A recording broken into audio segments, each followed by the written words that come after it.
లైలతుల్ ఖద్ర్ ఏ రాత్రి ఉంది? మనోళ్ళు ఒక పేరు పెట్టేశారు, పెద్ద రాత్రి. పెద్ద రాత్రి మేలుకుంటే సరిపోతుందని చెప్పేసి 27వ రాత్రి పెద్ద రాత్రిగా ఖరారు చేసేశారన్నమాట. 27వ రాత్రిని పెద్ద రాత్రిగా ఖరారు చేసేశారు. మరి 27వ రాత్రి మాత్రమే లైలతుల్ ఖద్ర్ ఉందా? మిగతా రాత్రుల్లో లేదా? మరి దాని గురించి మనం తెలుసుకుందాం ఇన్షాల్లా. ప్రవక్త సల్లల్లాహు అలైహి వసల్లం వారి యొక్క మజీద్ అయినటువంటి మజీద్ నబవి, ఖర్జూరపు మట్టలు వేశారు పైన. వర్షం పడింది, నీళ్ళన్నీ కారి పడిపోయాయి, మజీద్ అంతా బురద బురదగా ఉంది. ప్రవక్త సల్లల్లాహు అలైహి వసల్లం వారు ఫజర్ నమాజులో సజ్దా చేశారు, నుదురుకు బురదంతా అంటుకునింది. ఆ రాత్రి అంతా కూడా చాలా ప్రశాంతంగా ఉన్నింది, ఆ పగలంతా కూడా. ప్రవక్త గారు అన్నారు, లైలతుల్ ఖద్ర్ రాత్రి వచ్చి వెళ్ళిపోయిందని చెప్పారు. అది 21వ రాత్రి. అర్థమైందా? 27 కాదు, 21వ రాత్రి. తర్వాత ఒక పల్లెవాసి వచ్చారు. అల్లా యొక్క ప్రవక్త, నా ఇల్లు మస్జిద్కు చాలా దూరం ఉంది, నేను ఇంట్లోనే నమాజ్ చదువుకుంటాను, చాలా దూరం మాది. మీరు లైలతుల్ ఖద్ర్ ఎప్పుడో గనక చెబితే ఆ రాత్రి వచ్చి మీ వెనకాల నమాజులో పాల్గొంటాను ప్రవక్త అని అన్నారు. అలా అయితే 23వ రాత్రికి వచ్చేయని చెప్పారు. అంటే ఆ సంవత్సరం 23వ రాత్రి వచ్చి వెళ్ళిపోయింది. అలా 25 వచ్చినట్టు, 27 వచ్చినట్టు, 29 కూడా వచ్చినట్టు దలీలు ఉన్నాయి. అన్ని హదీసులు కూడా ప్రామాణికమైనవే, ప్రతి హదీసు కూడా ప్రామాణికమైనటువంటిదే. మరి అయితే దీని గురించి ఏం చెప్తున్నారు?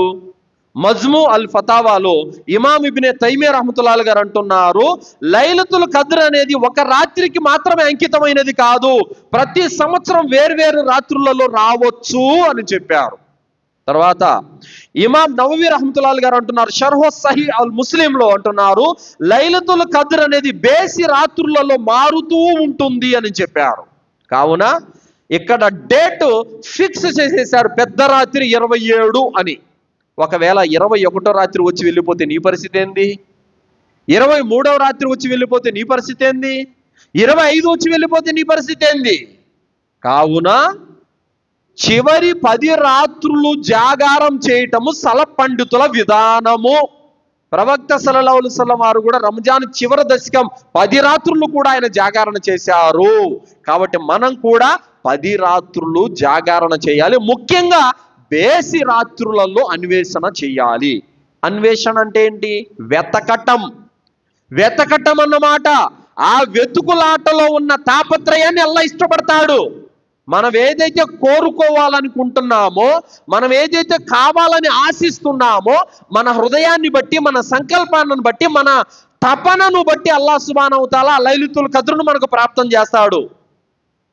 ఏ తపన లేదు, ఏ కాంక్ష లేదు, ఏ కోరిక లేదు, ఏదో నేను సాయిబును కాబట్టి మస్జిద్కి వెళ్ళాలని వచ్చాడు, లాభం లేదు. అది సోదరులారా, కాంక్ష, తపన, కోరిక, నేను సంపాదించుకోవాలి, దాని ద్వారా నా పాపాలు క్షమించబడాలి, దాని ద్వారా నాకు పుణ్యాలు కావాలి అన్న కోరిక, కాంక్ష, తపన ఉండాలి. దీన్నే అన్వేషణ చేయటం అంటారు.